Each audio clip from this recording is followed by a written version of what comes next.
एक गांव में रंगू नाम का एक यतीम नौजवान रहता था। उसके पास थोड़ी सी खेती और एक गाय थी। वो खेत में सब्जियां उगाता था और उससे अपना घर चलाता था। दूसरी तरफ उसकी गाय का दूध पीने और बेचने के काम आता था। एक बार पूरे इलाके में सूखा पड़ गया, जिसका असर खेती पर पड़ा और फसल सूख गई। रंगू बीमार हो गया। सूखे की मार ने बीमार रंगू को पूरी तरह लाचार कर दिया। उसकी सब्जी की खेती पूरी तरह बर्बाद हो गई, इसलिए उसके खाने के भी लाले पड़ गए।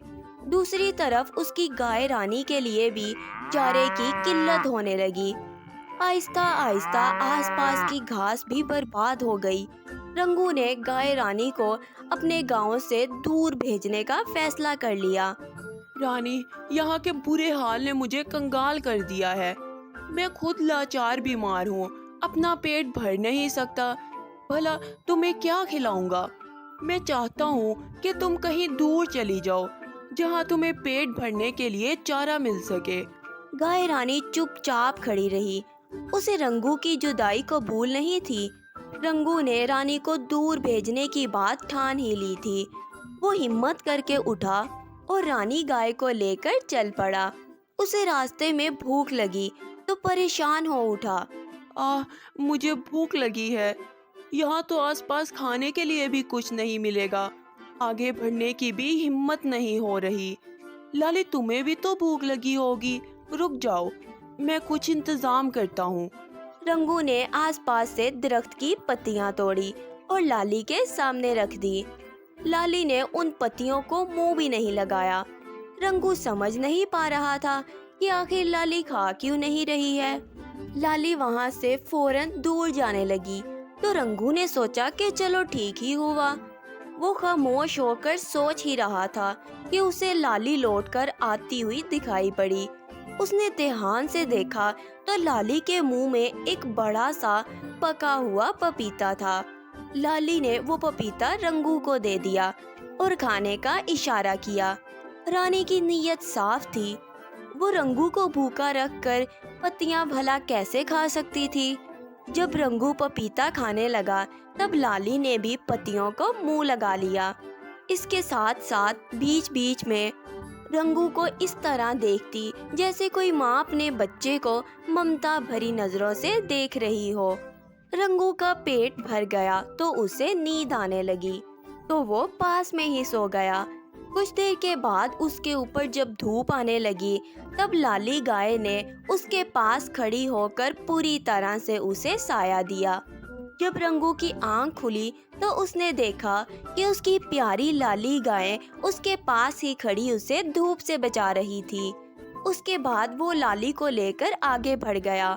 वो एक जंगल से गुजर ही रहा था कि उसे अच्छा चारागाह दिखाई पड़ा। लाली, तुम्हारे लिए ये अच्छी जगह होगी। यहाँ चारागाह है, पास में नदी है। तुम यहीं रह जाओ और मुझे जाने दो।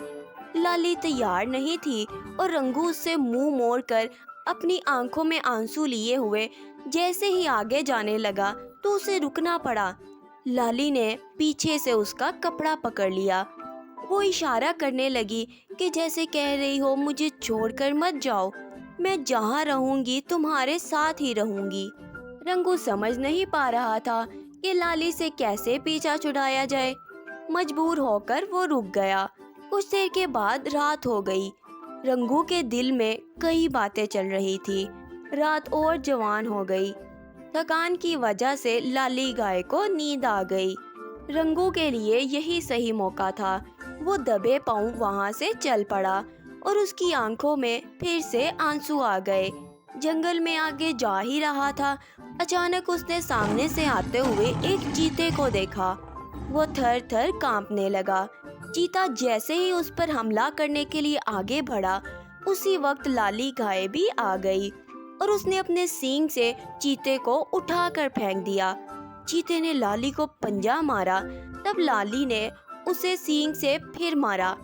चीता अपनी जान बचाकर भागा। रंगू ने अपनी प्यारी लाली गाय को चूम लिया। लाली, मैं जानता हूँ कि हम दोनों एक दूसरे से अलग नहीं रह सकते। चलो अब सुख दुख भी जो भी होगा साथ में सहेंगे और साथ में रहेंगे।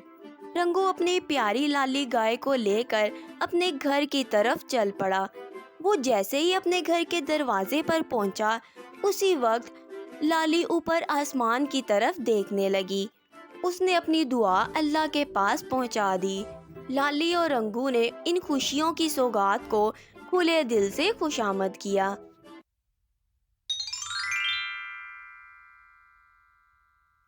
ये कहानी इसी सदी की है। एक बड़े जंगल में एक आम का दरख्त रहता था। उस जंगल के पास ही एक छोटा सा गांव था। उस गांव का छोटा सा लड़का बिल्लू उस जंगल में जाकर आम के दरख्त के पास खेलता रहता था।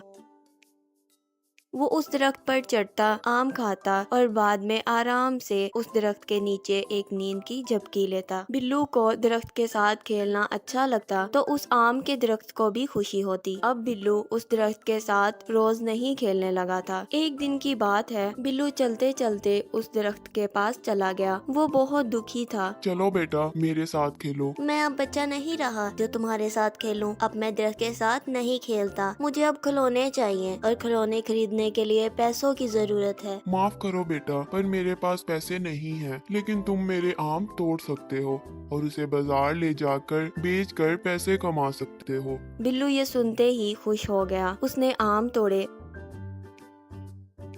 उसे जमा किया और खुशी खुशी वहाँ से चला गया। लेकिन बहुत दिनों तक बिल्लू उस आम के दरख्त के पास वापस नहीं आया। बेचारा आम का दरख्त बहुत दुखी हो गया। कुछ सालों बाद बिल्लू अब आदमी बन गया था। फिर से वो आम के दरख्त के पास आया और आम का दरख्त बहुत खुश हुआ और बोला, बिल्लू बेटा चलो आओ मेरे साथ खेलो। मुझे तुम्हारे साथ खेलने का टाइम नहीं है और वैसे भी अब मैं बड़ा हो गया हूँ। मुझे मेरे खानदान के लिए काम करना है। हमें एक घर चाहिए। क्या तुम मेरी मदद कर सकते हो? मुझे माफ करो बेटा, पर मेरे पास तुमको देने के लिए घर नहीं है, लेकिन तुम मेरी शाखाएं तोड़कर अपना घर बना सकते हो। ऐसा सुनते ही बिल्लू ने आम के दरख्त की सभी शाखाएं तोड़ दी और उन्हें वहाँ से लेकर खुशी खुशी चला गया। शाखाएं टूटने के बावजूद भी आम का दरख्त बहुत खुश था। लेकिन बिल्लू उसके बाद वहाँ नहीं आया और बेचारा दरख्त बहुत दुखी हुआ। कुछ सालों बाद गर्मियों के दिन में बिल्लू फिर से उस दरख्त के पास आया। दरख्त बहुत खुश हुआ। इस पर दरख्त बोला, आओ बेटा चलो मेरे साथ खेलो। नहीं, अब मैं बूढ़ा हो गया हूँ। अब मुझे जिंदगी आराम से गुजारने के लिए कश्ती चाहिए। क्या तुम मुझे दे सकते हो?